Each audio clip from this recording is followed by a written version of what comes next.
Hello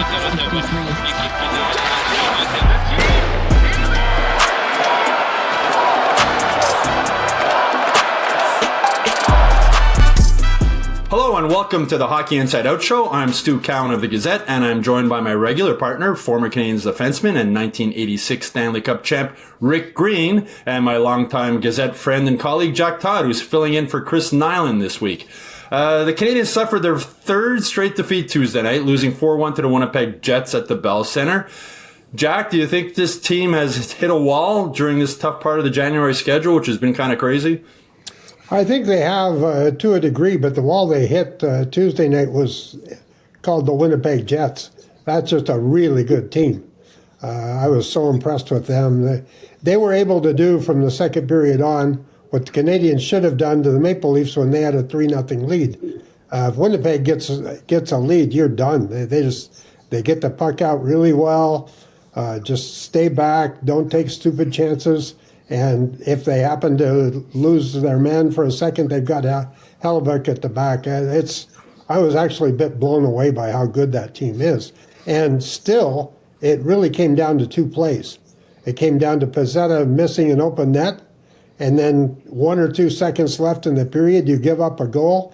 That one really hurt. That was devastating. You go into the third period, 2-1 against Winnipeg, maybe you've got a shot.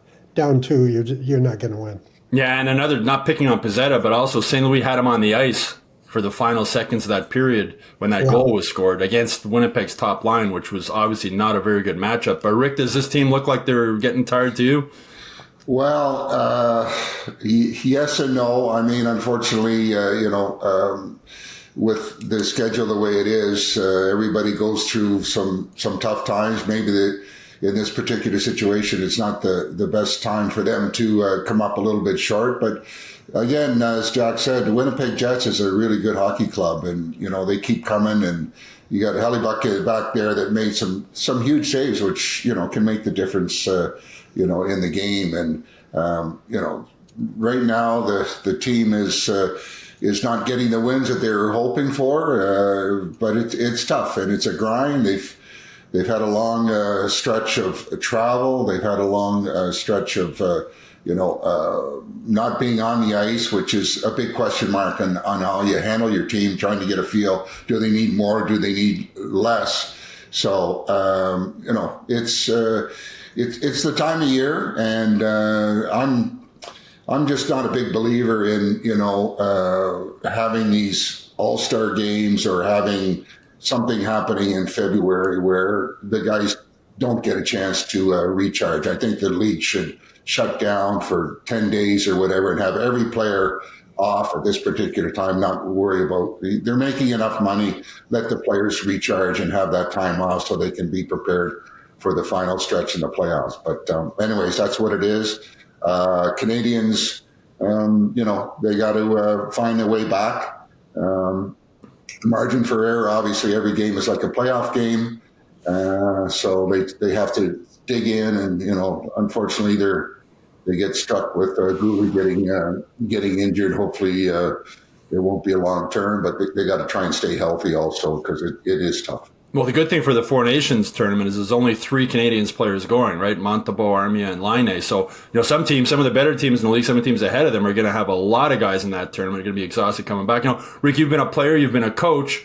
Marty's been canceling some scheduled practices and morning skates or making them optional over the last little while to try and conserve energy. How do you, as I said, you've been a coach and a player. How is that the right move? And how do you sort of juggle that?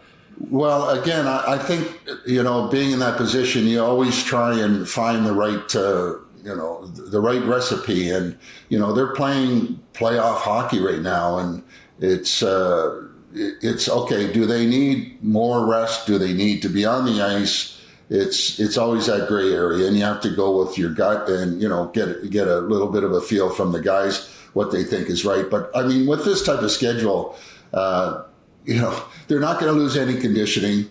Mentally, they have to find a way to get their A game out each and every night. And sometimes staying away from the rink is not a bad thing. And, they had pretty good success by not having them on the ice, not having practices.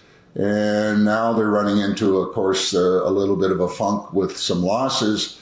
And then you start questioning whether or not that was the right move. But I think with this type of grind, guys are in great shape. You need a mental break away from the rink sometimes to come back fresh. And, you do with what you think is right for the group. And sometimes you win, sometimes you don't. I was talking with Marty St. Louis after Tuesday's morning skate, and I asked him about Lane Hudson and Mike Matheson as the number one pairing, and if he had asked Matheson to play his game maybe a little bit differently, more defensive-minded, since he put the two of them together. And he spoke about how, they liked the way they were sort of playing. But then we got a bit of a surprise at the game when he mixed up his defense pairings. They had been set since Alexandre Carrier was acquired from Nashville. But, he mixed it up. He put Carrier with Mike Matheson, and he put Kaiden Guhle with Lane Hudson. Jack, were you surprised to see that, or just thoughts on that switch-up? I kept thinking I was seeing wrong there. They seemed to have, I thought maybe it was just a change or something that got mixed up, but that was what he was going with. I think it might have hurt them a bit. On the third goal, it looked to me like there was a bit of hesitation. Hudson and Guhle were both back there. It was like they couldn't decide who was supposed to take the puck. And then Guhle grabbed it, and he should have just frozen it against the boards, tried to get it out somewhere, and it went to the wrong guy, and 2 seconds or 1 second left, it's in your net. So I don't think it really paid off, but if Goulet's healthy, I would hope they go back to him with Carrier, because that was a terrific pairing.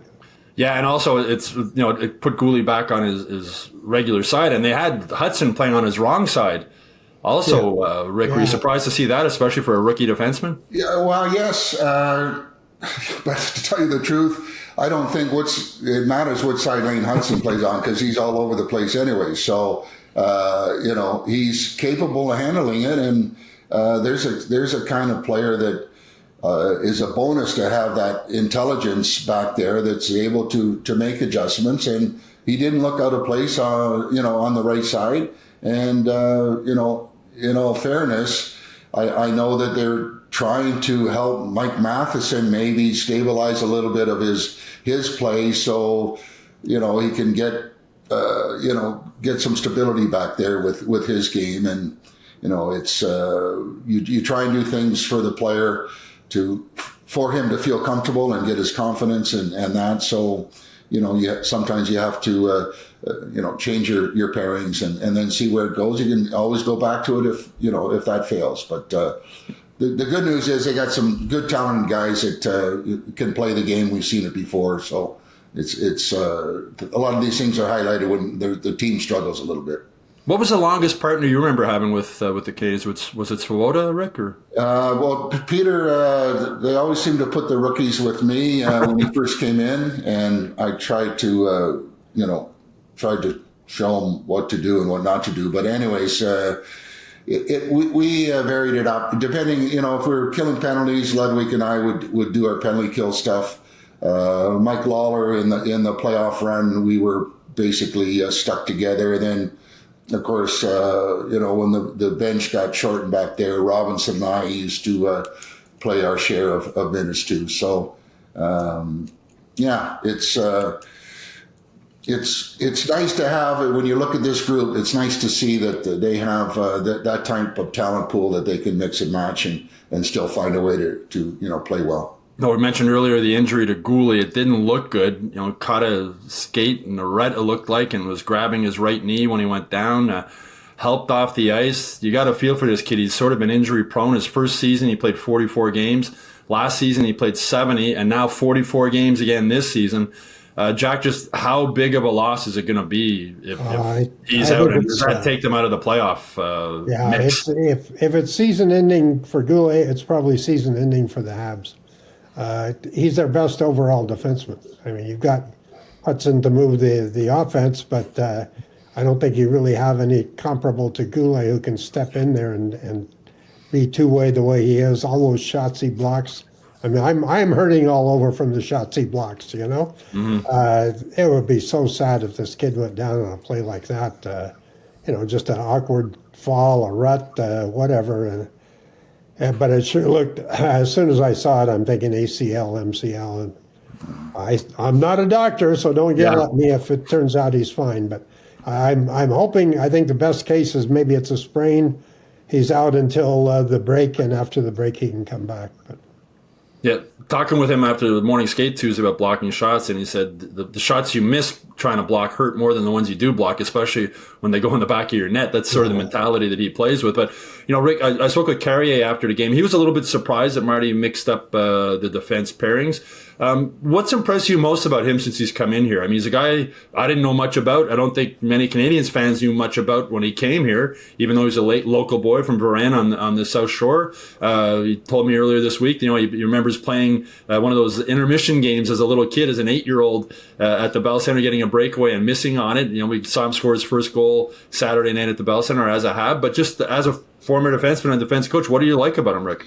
Well, you got to give full marks to the guys that have been watching him before the trade went down, and it probably impressed the group with his ability to skate. Very mobile, intelligent player, doesn't make too many mistakes, and you see him under pressure. He finds the right guy to get the puck to, and you can never have enough of those guys that know when to go, when not to go. And he seems to be Johnny on the spot when it comes down to his positioning and making sure that they've got to go through him to get to the net. And he's not afraid to block shots, good first passes, and a really intelligent player with good mobility, and a huge bonus obviously to have him with the group. Yeah, he's not a big guy. He plays much bigger than he is. Really quick on his feet. There weren't a lot, Rick, when you were playing, there weren't a lot of small defensemen around, right? Do you remember anybody sort of like him you played with or against, sort of those small guys that played big on the blue line? No, because, the game was different, right? Yeah. There was a lot more hacking and whacking and a lot more physical wrestling, if you will. And, the smaller guys had a tough time containing the bigger guys, obviously. But now with the game what it is, it's a lot of stick work, no clutch and grab, which is fine. So you got to have some guys that are mobile, guys that use their stick well, and guys that know what to do when they're under pressure. And they got a good group to do that.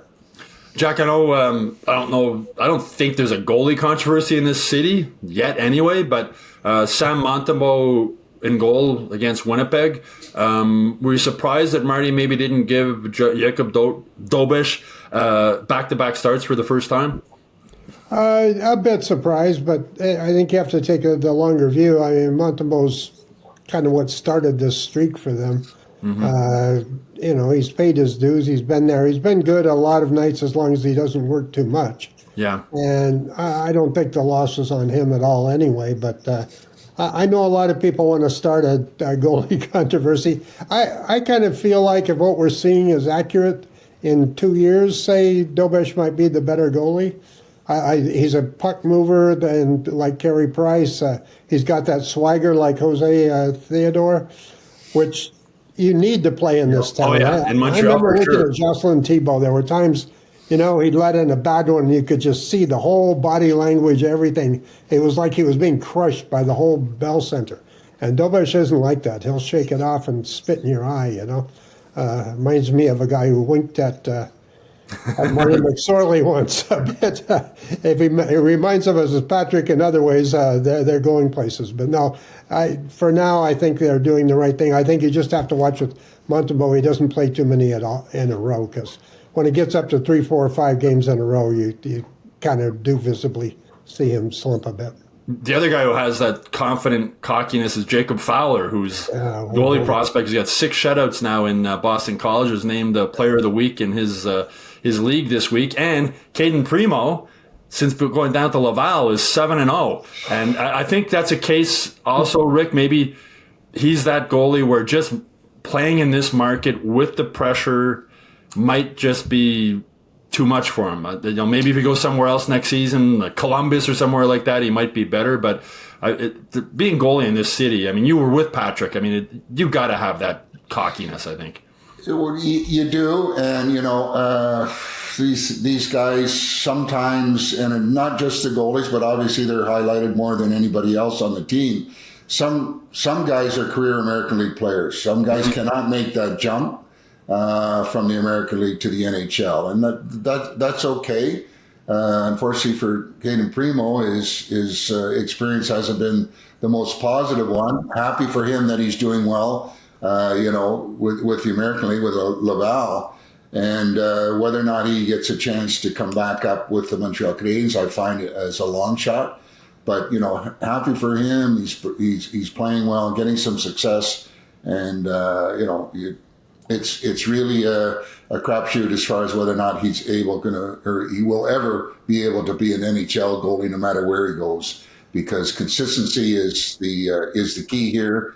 And yes, he's getting in the American League, but it is the American League. Yeah, and with Dobeš, I think they're breaking him in slowly too. I mean, 5 straight wins to start his career. Ken Dryden had 6 straight wins to start his career, but the record for the Canadiens is Wayne Thomas, who won 7 in a row. And Rick, you played with Steve Penny back in the day too. He came in and stood on his head for a while, and then it's. But it'll be interesting to see how this moves forward, and it'll be interesting to see who starts in goal the next game Thursday night when the Minnesota Wild are in town. Anyway, that's it for this week's Hockey Inside Out show. We'll be back with a new show next week. In the meantime, please make sure you like and subscribe to the Hockey Inside Out YouTube channel. Go to MontrealGazette.com/newsletters to sign up for the Hockey Out newsletter. And of course, go to HockeyInsideOut.com where you'll get all the latest Canadiens news every day. You can also leave your comments on the show in the comment section below. We always like to know what you think about the show and hear from you.